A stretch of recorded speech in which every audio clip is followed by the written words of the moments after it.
తైలాభిషేకారాధన ప్రజలకు ముఖ్య గమనిక. దయచేసి ముందు రోజు ఎవరూ ప్రార్థనకు రావద్దు. ఏ రోజు తైలాభిషేక ఆరాధనకు ఆ రోజు మాత్రమే రావలెను గమనించగలరు. ప్రార్థనా శక్తి తైలాభిషేక ఆరాధన ప్రతి నెల మొదటి శుక్రవారం. స్థలం అడబాల గార్డెన్స్, ఎల్ఎన్టీ బిల్డింగ్స్ పక్కన, పెంకులపాడు రోడ్డు, పాలకొల్లు.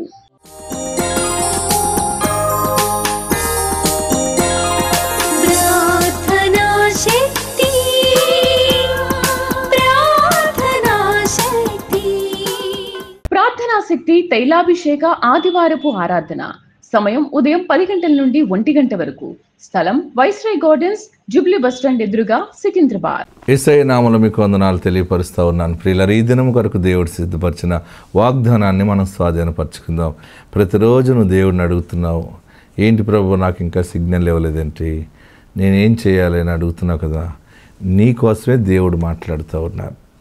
పరలోకం నుండి ఆయన కన్ను నిన్ను చూస్తూ ఉంది. నీ ఆలోచన అంతా ఆయన గ్రహించారు గనుక ఈరోజు ప్రభు నీతో మాట్లాడుతున్న మాట దినవృత్తాంతాలు మొదటి గ్రంథం 22వ అధ్యాయము 16వ వచనం చూడండి. ఫస్ట్ క్రానికల్స్ చాప్టర్ 22 వర్స్ 16లో సెకండ్ లైన్ నుంచి చూడండి. కాబట్టి నీవు పని పూనుకొనుము, యెహోవా నీకు తోడుగా ఉండునుగాక. ఈ వర్డ్ అంతా మనం చదివితే ఈ యొక్క వాక్యము 16 అంతా, లెక్కింపలేనంత బంగారమును, వెండియు, ఇత్తడియు, ఇనుమును నీకు ఉన్నవి, కాబట్టి నీవు పని పూనుకొనుము, యెహోవా నీకు తోడుగా ఉండునుగాక. ఈరోజు వాగ్దానం ఏంటంటే నోట్ చేసుకోండి. కాబట్టి నీవు పని పూనుకొనుము. అన్నీ ఉన్నాయి. పెళ్ళి చేయమంటావా, వద్దంటావా, వెళ్ళవచ్చా, అన్నీ ఉన్నాయి. ఇల్లు కట్టే టైమా కాదా, లేకపోతే నేను ఇంకా ఈ డిసిషన్ తీసుకోకూడదేమో, ఇంకా పని ప్రారంభించకూడదేమో, కొంచెం ఆగుదామా, పని ప్రారంభించిన దాకా మధ్యలో ఆగిపోతే చాలా అవమానం అయిపోతుంది. ఏంటి పరిస్థితి, రకరకాలుగా సందిగ్ధంలో ఉన్నావు కదా, రెండు ఆలోచనలో నలిగిపోతున్నావు కదా.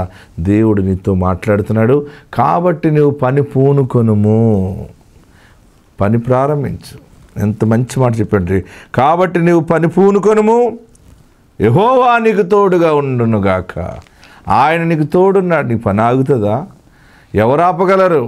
నువ్వు అడుగు ముందుకై విశ్వాసంతో పని ప్రారంభించు.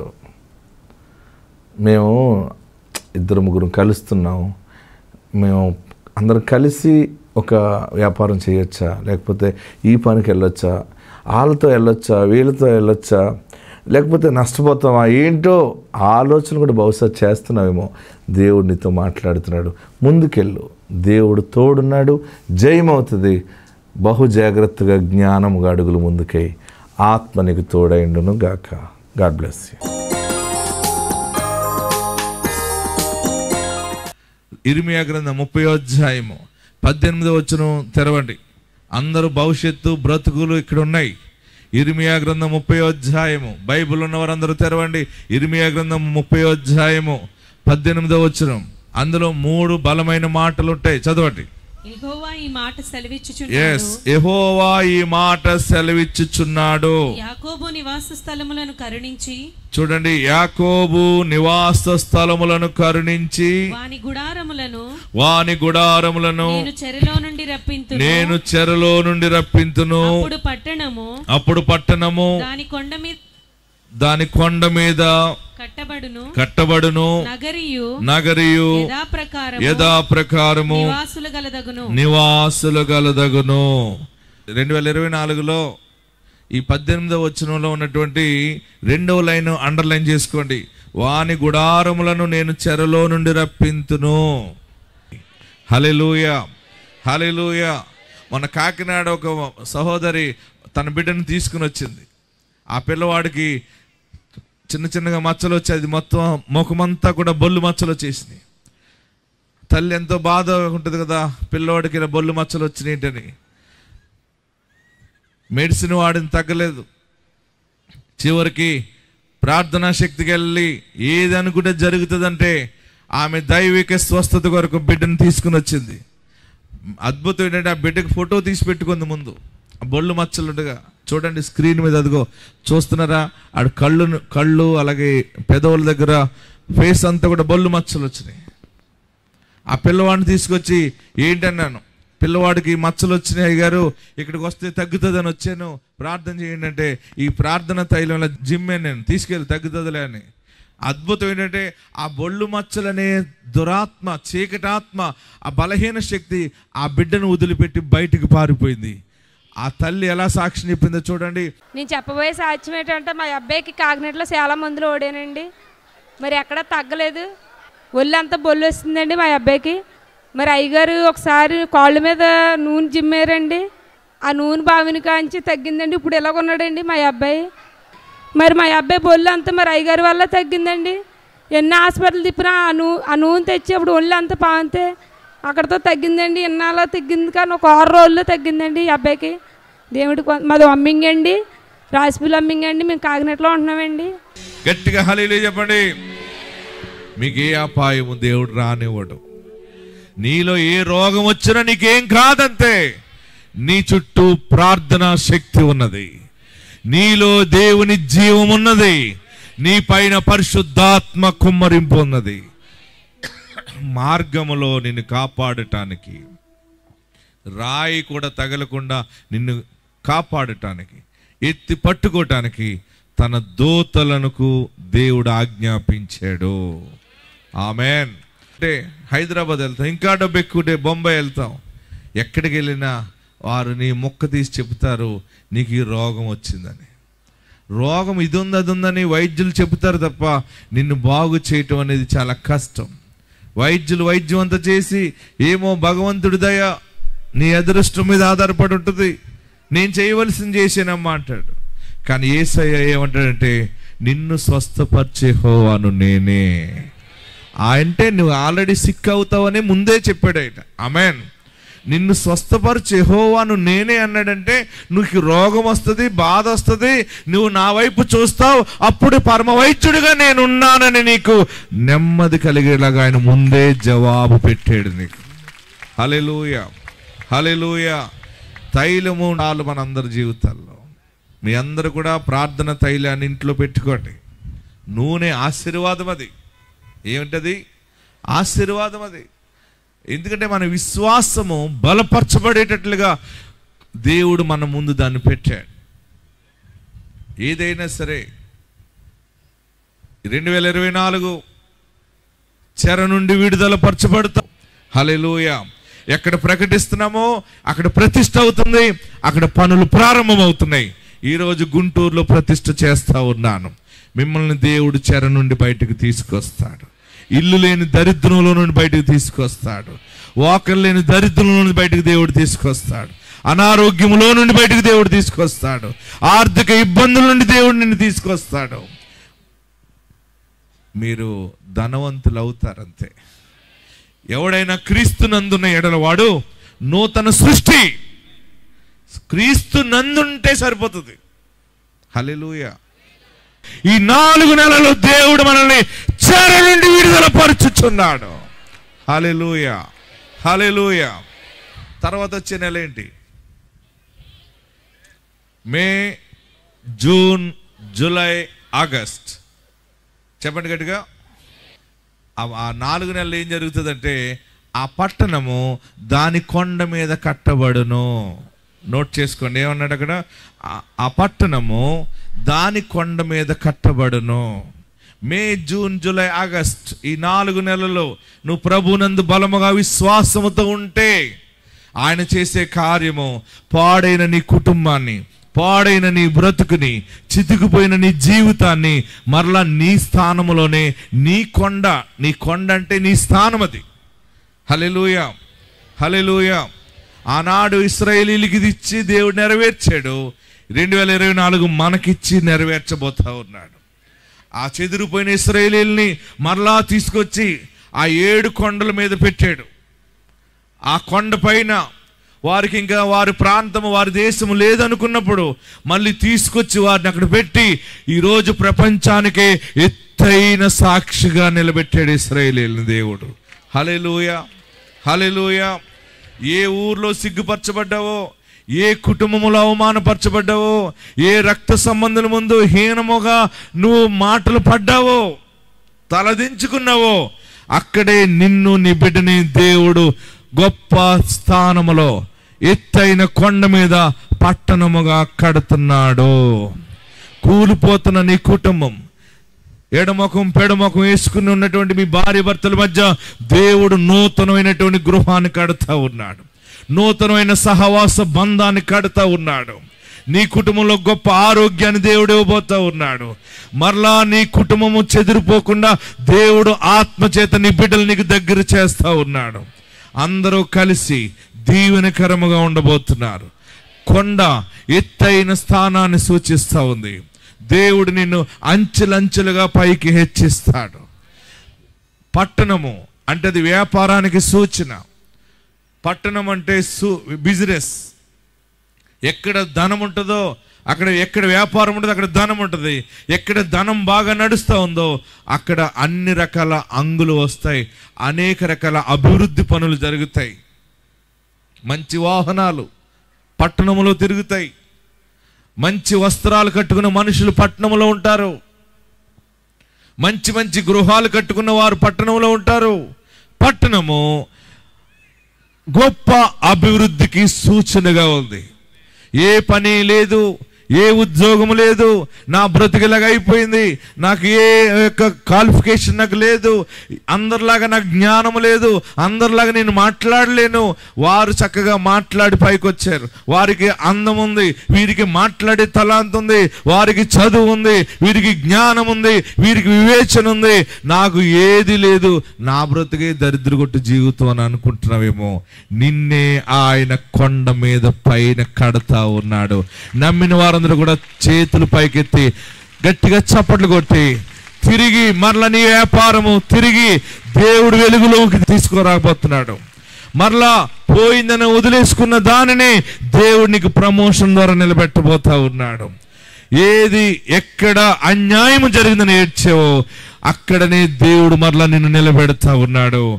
నిన్ను పట్టణముగా కట్టేది కొండ పైన కడతా ఉన్నాడు. హల్లెలూయా. కొండపైన ఉన్న పట్టణం ఎప్పుడు కదిలించబడదు. ఎవరు చేతబడి చేసిన పోదని వ్యాపారం, ఎవరు చేతబడి చేసినా నీ కుటుంబ సభ్యులకి ఏం కాదు. ఎవరు మంత్రించినా తంత్రించినా, ఎవరు యుద్ధము చేసినా దేవుని దక్షిణ హస్తము నీకు తోడుగా ఉన్నది. హల్లెలూయా, హల్లెలూయా, హల్లెలూయా, హల్లెలూయా. ఏం జరుగుతుంది ఇక్కడ? తిరిగి ఎత్తైన కొండ మీద పట్టణముగా కట్టబడతాం. మీరందరూ ఎప్పుడు బాగుపడతారా నేను కన్నులారా చూడాలని ఆశిస్తా ఉన్నాను. ఎందుకంటే వాగ్దానం మీకు ఇచ్చేడు దేవుడు. మీరందరూ దీవెనకరంగా రాబోతున్నారు. మీ పిల్లల జీవితంలో మంచి మాటలు చెప్పబోతా ఉన్నారు. ఏడవకండి, ఇక పాపము దేవుడు మీకు దూరము చేసి ఉన్నాడు. హల్లెలూయా, హల్లెలూయా. గట్టిగా హల్లెలూయా చెప్పండి. ఈ వాగ్దానం ఉంటే ఎలాగ ఏదో చూసుకుంటానులే అని చెప్పి జాయిగా అమ్మగారింటికి వెళ్ళిపోతుంది. ఏ పని చేయలేనోడు ఈడేం చేస్తాడు, ఇలా అమ్మగారింటికి ఈడొచ్చేస్తాడు. చివరికి మళ్ళీ కౌరంపుతారు పెద్దల ద్వారా. వస్తున్నావు ఏంటి అంటే ఇంకా ఆయనకు ఉద్యోగం లేదు, సద్యోగం లేదు, ఎలా పెంచుతాడు. చివరికి కుటుంబం దూరం అయిపోతుంది, పిల్లలు దూరం అయిపోతారు. ఇలా దూరం అయిపోయినేమో నీ కుటుంబము, విలువంతా పోయిందేమో. మరలా దేవుడు యథాప్రకారము నగరయు యథాప్రకారము నివాసులు గలదగును. హల్లెలూయా, హల్లెలూయా. ఒక సహోదరు ఏం చేసిందంటే భీమవరంలో ఆమె పరిస్థితి బాగుగా లేకపోతే భర్త కూడా వదిలేసి వెళ్ళిపోయాడు. కొడుకు చెరువులు వేసాడు. చెరువుల్లో చాలా నష్టం అయిపోయింది. చెరువుల్లో లాస్ అయిపోతే ఆ తల్లి ఏడుస్తూ ఉంది. ఏడుస్తూ ఇంకా పిల్లవాడు ఏమైపోతాడా అని ఆ దగ్గరలో ఉన్న చర్చికి, లోకల్లో ఉన్న చర్చికి వెళ్తుంటే ఆ చర్చిలో పాస్టర్ గారికి కిడ్నీలు లేవట, 2 కిడ్నీలు లేవట పాస్టర్ గారికి. ఆయన అన్నాడట, నా కిడ్నీలు లేవు, ఎవరైనా కిడ్నీ అమ్మితే కొనుక్కుందాం అనుకుంటున్నాను నేను, మా పిల్లలు డబ్బులు ఇస్తారు, ఎవరైనా ఒక కిడ్నీ అమ్మితే నేను కొనుక్కుంటానని సంఘంలో చెప్పాడట. ఆ మాటని ఆమె ఇంటికి వచ్చేసిన తర్వాత ఏడుస్తూ బాధతోటి ఫోన్లే నేనేమైపోయినా పర్వాలేదు, నా కొడుకు బాగుంటే చాలు కదా అని చెప్పి ఆ పాస్టర్ గారికి నెంబర్ తీసుకుని ఫోన్ చేసిందట. పాస్టర్ గారు, మీ కిడ్నీలు లేవు కదా, నా కిడ్నీ ఇచ్చేస్తాను, మీరు డబ్బులు ఇస్తే అది నా సమస్యలు తీర్చుకుంటానని చెప్తే ఆ పాస్టర్ గారు సరేనమ్మా అని చెప్పి మాట్లాడి హైదరాబాద్ వెళ్ళాలి, కొన్ని రోజులు ఉండాలి, ఆ వైద్యులు పరీక్ష చేస్తారంటే అలాగే పాస్టర్ గారు అని చెప్పి ఆమె నిర్ణయం తీసుకుంది. కానీ ఏడుస్తూ ఉంది, ఎక్కెక్కిపడి ఏడుస్తుంది. అర్ధరాత్రి కాడ మన ప్రార్థనా శక్తి వాక్యం వచ్చింది టీవీలో. ఆమె టీవీ పెట్టిన వెంటనే వాక్యం వచ్చింది. మన ప్రార్థనా శక్తి వాక్యంలో ఉండి దేవుడు మాట్లాడుతున్న మాట ఏంటంటే, అమ్మా నీ అవయవాన్ని అమ్ముకోవాలనుకుంటున్నావా? అంత పెద్ద సమస్య వచ్చిందా? కిడ్నీ అమ్ముకోవాలని అనుకుంటున్నావా? లేదు, నేను నిన్ను దీవిస్తా ఉన్నాను, నేను నిన్ను ఆశీర్వదిస్తున్నానని టీవీలో నుండి వాక్యం ఆమె సూటిగా మాట్లాడితే, ఏంటి ఇతను ఎవరు, ఈ పాస్టర్ గారు ఎవరు, ఇదేంటి నా బాధలో నేను ఈ సమస్యలు ఉండి ఏడుస్తుంటే టీవీ పెట్టినండి ఇలాగొచ్చింది ఈ మాటని ఆమె తెలుసుకుని మొత్తం మీద మన ప్రార్థనా శక్తికి వచ్చింది. వచ్చి ఎక్కెక్కిపడి ఏడ్చింది. నేను అన్నాను, నువ్వు కిడ్నీ అమ్మవలసిన పని లేదు, ఏది అమ్మొద్దు. మరి ఎలాగంటే అంది, నేను ప్రార్థన చేస్తాను, నువ్వు బాగుపడిపోతావు అని చెప్పి ప్రార్థన చేసి దీవించి ఆమెను ప్రతిష్ఠ చేసి పంపించేశాను. తన కొడుకుతో చెప్పింది, బాబు నేను దేవుడి దగ్గరికి వెళ్ళాను, దేవుడు ఒక ఆన్సర్ ఇచ్చాడు, మనం బాగుంటాం. ఇంకెక్కడ బాగుంటామా? పాడైపోయిన చెరువు అంతా పట్టేసాం, ఇంకేమి లేదు, ఏదో కొద్దిగా కొంచెం సరుకు ఉంటుందేమంటే, లేదు బాబు కంగారు పడకు, నీవు దానింట్లో ఆశీర్వాదాన్ని చూస్తావని ప్రార్థన చేసి తర్వాత ఆ కొడుకు అన్నాడట, నీకు ఆ దేవుడు పిచ్చి బాగా పట్టింది, దేవుడు అంటావు, నీకేం తెలియదు, నీకు అంత అయిపోయింది చరిత్ర అంటే. లేదు బాబు, నీవు కొన్ని రోజులు ఆగు, దేవుడు అద్భుతం చేస్తాడంటే 10 రోజులు 8 రోజులు ఆగి ఆ మనుషుడు మళ్ళీ వల వేసి ఆ చెరువులో రొయ్యలు పడతా ఉంటే 10 లక్షల రూపాయల రొయ్యలు ఆ గుంటలో వచ్చినాయటండి. చిన్న చెరువు పాడైపోయింది అన్న దాంట్లో వారప్పంతా దేవుడు తీర్చాడు. హల్లెలూయా. మళ్ళీ చెరువేశాడు. మళ్ళీ చెరువేస్తే చాలా రోజు రొయ్యలు చచ్చిపోతున్నాయి, మెడిసిన్ వేస్తున్నాడు, చనిపోతున్నాయమ్మా, పరిస్థితి బాగుగా లేదంటే మళ్ళీ వచ్చింది, పాస్టర్ గారు మా పరిస్థితి బాగోలేదు, ఒక అద్భుతం జరిగింది, మళ్ళీ ఎలాగండి అంది. నేను అన్నాను, ఇప్పుడు ఎంత కావాలి నీకు అన్నాను.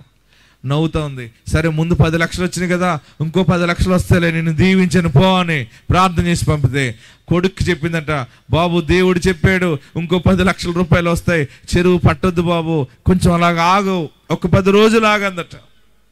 నీవు దేవుడు పిచ్చిదాను, నీకు అర్థం కావట్లేదంటే, లేదు దేవుడు చెప్పింది జరుగుతుంది, సేవకుడి ద్వారా దేవుడు బయలుపరిచాడంటే, సరే నీ మాటను బట్టి 10 రోజులు ఆగుతున్నాను అన్నాడట. 10 రోజులు ఆగి చెరువు పడితే మరొక 10 లక్షల రూపాయలు సరుకు అందులోంచి వచ్చింది. చేతులు పైకెత్తి శబ్దం వచ్చే చప్పట్లు కొట్టండి, దేవునికి మహిమ కలుగును గాక. చూడండి, ఆ సాక్ష్యాన్ని తీసుకొచ్చాను, మీరందరూ చూడాలి. మాది శేషల గ్రామం అండి. మాది బాగా పేద పరిస్థితి అండి, గృహం కూడా లేని పరిస్థితి అండి. భర్త అయితే కొంచెం స్థిరం ఉండరండి, దేవుడు అంటే ఇష్టం ఉండదండి. దేవుడిని విడిచిపెడితే నీకు కాపురం చేస్తాను, లేకపోతే నేను నీకు కాపురం చేయను అని నన్ను విడిచిపెట్టి, నా బిడ్డని విడిచిపెట్టి, నా డబ్బంతా పట్టుకుని తీసుకుని వారి తల్లి దగ్గరికి వెళ్ళిపోయారండి. భర్త విడిచిపెట్టిన నేను దేవుణ్ణి విడిచిపెట్టలేదండి. ఆ పరిస్థితిలో మా అన్నయ్య ఉండడానికి ఇల్లు లేదు కదా అని 2 సెంట్లన్నర స్థలం ఇచ్చారండి. దగ్గర 15 లక్షల రూపాయలు ఖరీదైన ఇల్లు దేవుడు కట్టేసామండి. కట్టేసాక కరోనా వచ్చింది కదండి, చాలా ఇబ్బందులు పాలైపోయామండి. నా దగ్గర ఇంకే ఇల్లు అమ్ముకుంటే అవమానం కదా, నా బిడ్డకి ఇల్లు ఉండదు, నేను చచ్చిపోయినా పర్వాలేదు, పడుకుంటే ఒక ఆలోచన వచ్చిందండి, కిడ్నీ అమ్మేసుకుందాం, అప్పులు తీరిపోతాయి, నేను చచ్చిపోయినా నాకు పర్వాలేదు అని ఒక ఆలోచన పెట్టుకున్నాను. ఒక చర్చికి వెళ్తే ఆ దైవజనుడికి కిడ్నీలు లేవని కొనుక్కుని పెట్టుకుంటానని చెప్పారు. ఇంటికి వచ్చి గబగబా దైవజనుడి నెంబర్ తీసుకుని, అయ్యా నా కిడ్నీ మీకు ఇచ్చేస్తాను తీసుకోండి అని చెప్పేసి మాట ఇచ్చాను. కానీ నాకు నాలో ఒక భయం అండి, చెక్కింగ్కి వెళ్ళాలి, హైదరాబాద్ వెళ్ళాలి, అక్కడ రోజులు పడతాయి అని కూడా చెప్పారండి. ఏం చేయాలని పరిస్థితిలో ఉన్నానండి. ఆలోచన పెట్టుకుని ఆ రేత్రి నిద్ర పట్టలేదండి. పట్టక ధైర్యం సరిపోక టీవీ పెట్టుకున్నాను. అయ్యగారు, అమ్మా నిన్ను అందరూ విడిచారా? భర్త కూడా విడిచాడా? నీలో ఉన్న అవయవం అమ్ముకుని చనిపోదాం అనుకుంటున్నావా? లేదమ్మా, నువ్వు దేవుడికి ఇష్టమైన బిడ్డవు, నీకు అలా జరగదమ్మా, దేవుడు నీకు మేలు చేస్తాడు, నువ్వు ఆ స్థితికి వెళ్ళొద్దు అని టీవీలోంచి మాట్లాడారు.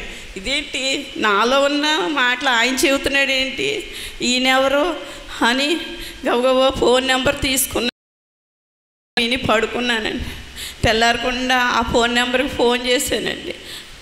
అయ్యగారు ఎత్తారండి. అయ్యా, రాత్రి నా పరిస్థితి ఇలా ఉంది, ఏం దిక్కులేని పరిస్థితిలో టీవీ పెట్టుకున్నప్పుడు ఇలా మాట్లాడారు అనేసి చెప్పానండి. చెప్తే ఆయన అన్నారు, ఒక సాక్షి బిడ్డగా నిలబెట్టుకుంటాడు దేవుడు అన్నారు. అప్పుడు మా బాబు ఎకరున్నర చెరువులో రెయ్యి పిల్ల వేసుకున్నాడండి. 2 నెలలకి విస్తారమైన ఆశీర్వాదం ఇచ్చారండి దేవుడు.